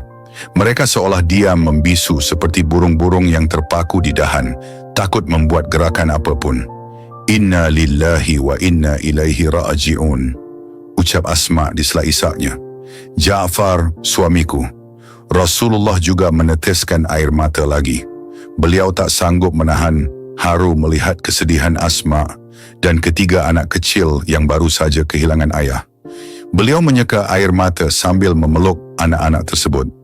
Ya Allah, doa Rasulullah penuh keikhlasan dan rasa sayang, gantikanlah Ja'far bagi anak-anaknya. Ya Allah, gantikanlah Ja'far bagi istrinya. Doa itu bak penawar luka, meski duka belum sirna. Suara Rasulullah yang bergetar menandakan betapa beliau pun merasakan kepedihan mendalam. Namun beliau juga tahu, syahidnya Ja'far adalah ketetapan ilahi, dan pasti ada kemuliaan yang menanti di baliknya. Di hadapan Asma, Rasulullah menjelaskan kabar menggembirakan. Aku melihat, sungguh Ja'far berada di surga. Dia mempunyai 2 sayap berlumuran darah dan bertanda di kakinya. Kalimat ini menegaskan kedudukan tinggi Ja'far di sisi Allah, bahwa ia mendapat kehormatan menjadi Ath-Thayyar, sang penerbang di surga. Mendengar penuturan ini, tangis Asma yang semula sedih mulai bercampur dengan haru dan bangga. Ada perasaan terhantam oleh duka kehilangan, namun juga terhibur oleh janji surga. Tangan Asma merengkuh anak-anaknya, menahan gejolak jiwa. Anak-anak itu pun mulai menangis, entah benar-benar paham atau tidak. Tetapi mereka menyadari ayahnya tak akan kembali ke rumah seperti dahulu. Asma memandang wajah Rasulullah, matanya bengkak karena tangis. Ia berusaha mengukir senyum tipis, tanda ia menerima takdir ini meski pahit. Tak banyak kata yang dapat terucap, hanya satu bisikan halus yang terlontar di sela isaknya. Alhamdulillah, jika itu kehendak Allah, suamiku beroleh kemuliaan di sisinya. Rasulullah kembali mengusap kepala anak-anak Ja'far. Beliau memeluk mereka, seakan mencoba menyalurkan kekuatan dan kasih sayang ayah yang baru saja hilang. Air mata tampak terus mengalir, tak terbendung. Para sahabat yang ikut masuk ke rumah itu pun tak kuasa menahan haru. Pemandangan seorang ibu berbalut kesedihan, anak-anak yang kehilangan figur ayah, serta Rasulullah yang berusaha menenangkan dengan doa dan belayan, membuahkan suasana penuh isak tangis. Tak lama kemudian Rasulullah undur diri. Beliau memahami bahwa Asma dan anak-anaknya perlu waktu untuk meresapi kabar ini. Sebelum pergi, beliau menegaskan agar para sahabat lain saling bantu merawat keluarga syuhada, termasuk keluarga Ja'far, Zaid bin Haritsah, dan Abdullah bin Rawahah. Semangat persaudaraan di Madinah menguat, terutama di saat cobaan berat seperti ini. Ketika Rasulullah melangkah keluar, Asma sempat melambaikan tangan dengan air mata yang belum kering. Meskipun duka masih menyesakkan, keyakinan kepada janji surga bagi suaminya menumbuhkan secercah ketenangan. Benar, Ja'far tidak lagi ada di sampingnya di dunia ini, namun ia akan menantinya di surga kelak, dengan 2 sayap sebagai tanda kemuliaan di sisi Allah.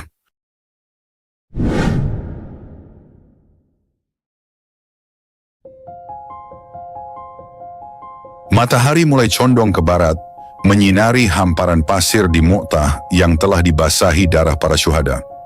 Suara denting pedang dan desingan anak panah belum juga reda, menyatu dengan pekik takbir kaum muslimin. Meski jumlah mereka hanya 3.000 orang, semangat bertarung belum padam. Namun hati para sahabat kian pilu tatkala melihat satu demi satu panglima utama mereka, Zaid bin Haritsah, Ja'far bin Abu Thalib, dan Abdullah bin Rawahah gugur syahid. Bendera komando pasukan sempat terkulai tanpa tuan. 3 orang telah memegang dan mempertahankannya dengan nyawa, namun kini tak seorang pun yang siap mengulurkan tangan. Saat itulah Thabit bin Arqam dengan penuh tekad mengambil bendera itu. Suaranya bergetar ketika ia meneriakkan perintah yang menggema di tengah kepungan pasukan Romawi.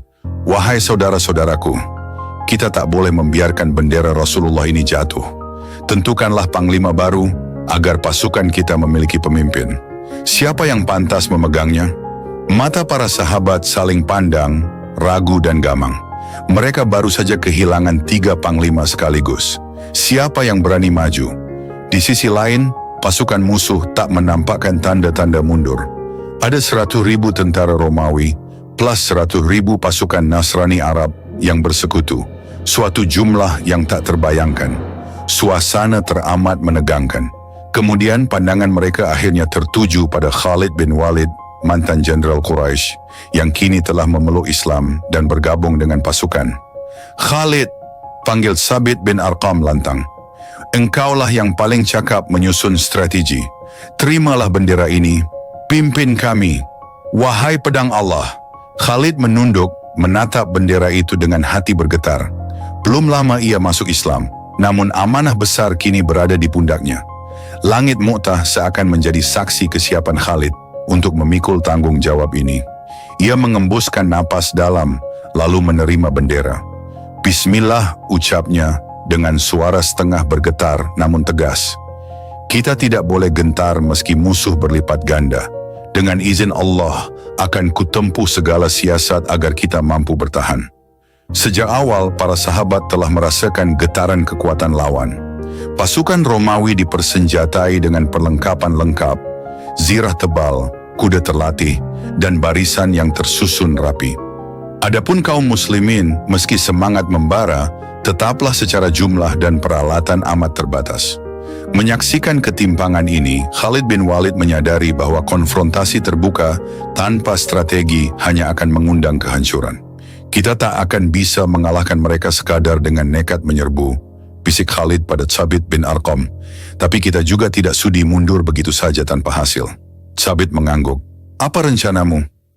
Khalid sempat menatap barisan kaum muslimin yang masih bertempur keras. Wajah-wajah lelah namun tetap memancarkan keberanian. Kerinduan pada Rasulullah dan bumi Madinah seolah menambah tekad mereka.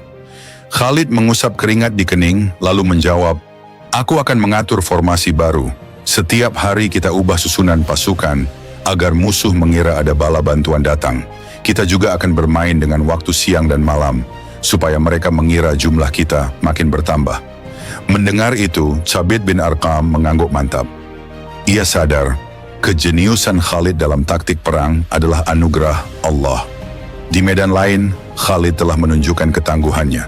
Kini ia kembali menyusun siasat, bukan untuk menumpas lawan semata, tapi untuk menyelamatkan kaum muslimin. Ketika senja mulai memudar, Khalid menyuruh pasukan untuk mengakhiri pertempuran hari itu.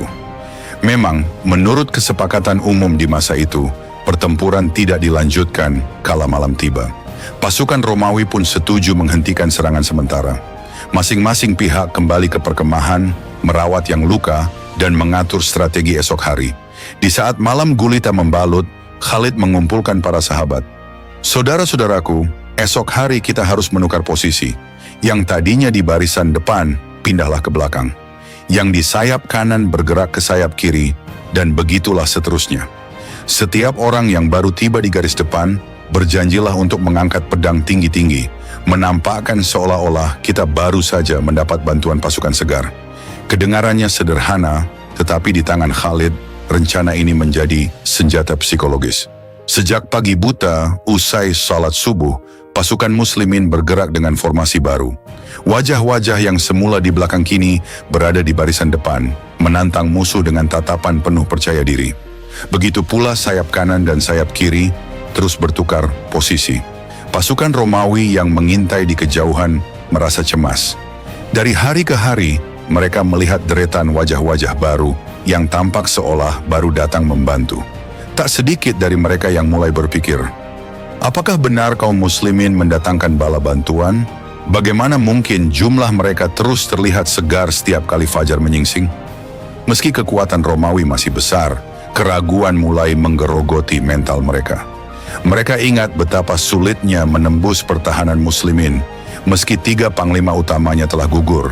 Sementara itu, Khalid memperkuat kesan bahwa bala bantuan terus mengalir.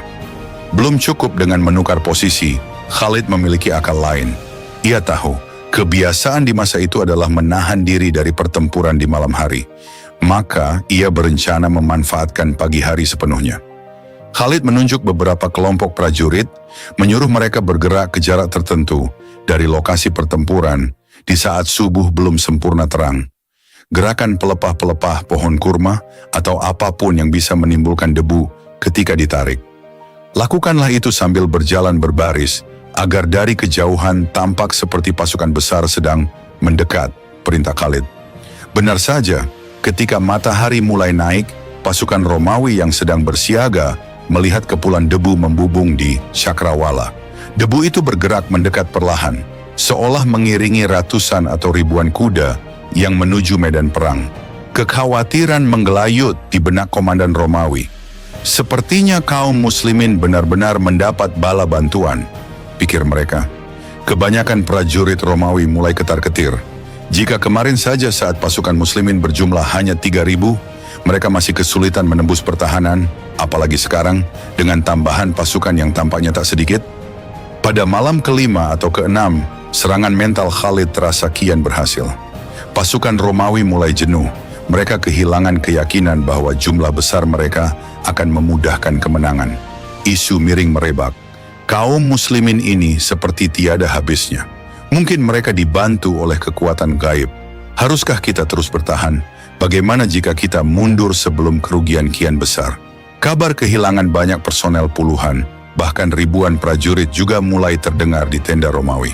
Memang, kaum muslimin relatif sedikit yang gugur dibandingkan jumlah lawan. Sebaliknya, pasukan Romawi menderita banyak korban akibat ketidaksiapan menghadapi serangan kilat para sahabat dan kehebatan taktik Khalid bin Walid. Ini menambah suram suasana di kubu Romawi. Akhirnya, ketakutan itu semakin membesar, hingga keputusan pun diambil. Pihak Romawi memilih mundur perlahan. Mereka berharap dapat menarik pasukan tanpa ketahuan, menghindari pertempuran terbuka. Bagi mereka, lebih baik selamat daripada terkubur di Mu'tah. Berbekal keraguan yang kian memuncak, pasukan Romawi akhirnya benar-benar menarik diri. Khalid bin Walid menyaksikan dari kejauhan bahwa barisan musuh mulai bergerak mundur. Para sahabat merasa lega, mereka baru saja melewati hari-hari terberat di medan jihad, kehilangan 3 panglima. Namun, Allah Subhanahu wa Ta'ala menolong dengan cara yang tak terduga. Pasukan Romawi yang semula tampak tak terkalahkan justru memilih menyingkir. "Apakah kita akan mengejar mereka?" tanya seorang sahabat. Matanya masih menyiratkan semangat perang. Khalid menggeleng. "Tidak perlu, cukup kita bertahan. Jika mereka mundur, bukankah berarti kita telah memenangkan pertempuran ini?" Dengan demikian, kaum muslimin pun memutuskan berhenti. Kerugian di pihak Romawi sudah cukup besar, sedangkan pasukan Islam hanya kehilangan belasan orang syuhada, jumlah yang jauh lebih sedikit dibanding lawan. Khalid menilai tugasnya telah selesai, menyelamatkan kaum muslimin, sekaligus menunjukkan bahwa Islam mampu bertahan meski kalah jumlah. Akhirnya pasukan Islam bergerak kembali ke Madinah. Bukan dengan kepala tertunduk, melainkan dengan rasa syukur karena pertolongan Allah. Meski sempat disebut-sebut sebagai imbang oleh beberapa riwayat, Imam Ibnu Katsir menekankan bahwa ini adalah kemenangan nyata bagi umat Islam. Pasca pertempuran, kabar besar mengguncang kekaisaran Romawi. Salah seorang komandan mereka bernama Farwah bin Amr yang menguasai wilayah Jazirah Arab di bawah Romawi memutuskan untuk masuk Islam. Farwah berasal dari kabilah Banu Judzam. Ia sebelumnya berstatus sebagai penguasa Romawi di perbatasan wilayah Arab. Tersentuh oleh keberanian kaum muslimin di Mu'tah, ia mengirim hadiah dan pesan kepada Rasulullah sebagai tanda ketundukannya pada ajaran Islam. Hadiah yang dikirimkan berupa seekor bagal berwarna putih, termasuk hewan mahal di zamannya.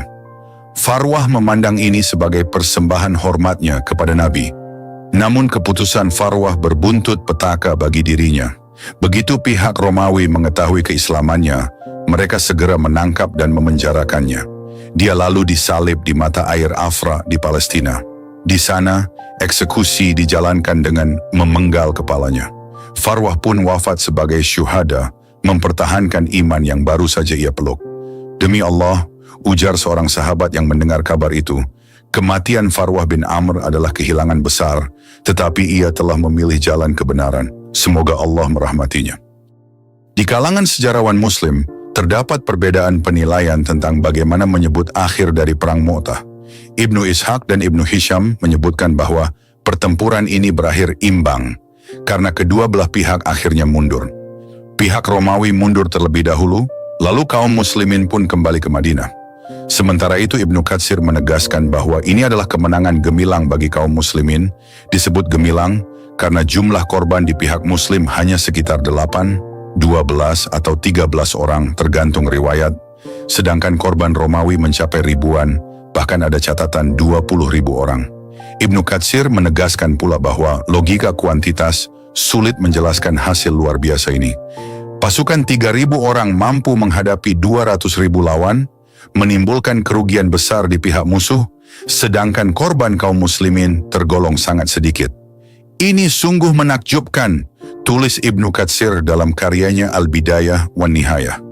Dua pasukan saling bermusuhan, yang satu berjuang di jalan Allah dengan hanya 3.000 orang, dan yang lain terdiri dari 200.000 orang kafir.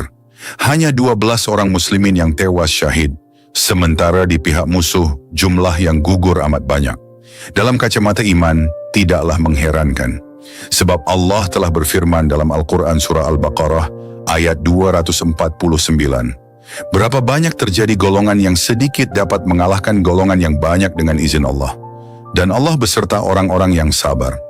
Begitu kabar sampai ke Madinah bahwa kepemimpinan pasukan di Mu'tah diambil alih oleh Khalid bin Walid, Rasulullah lantas mendoakan, "Ya Allah, sesungguhnya Khalid adalah pedang di antara pedang-pedangmu, maka berilah dia pertolongan."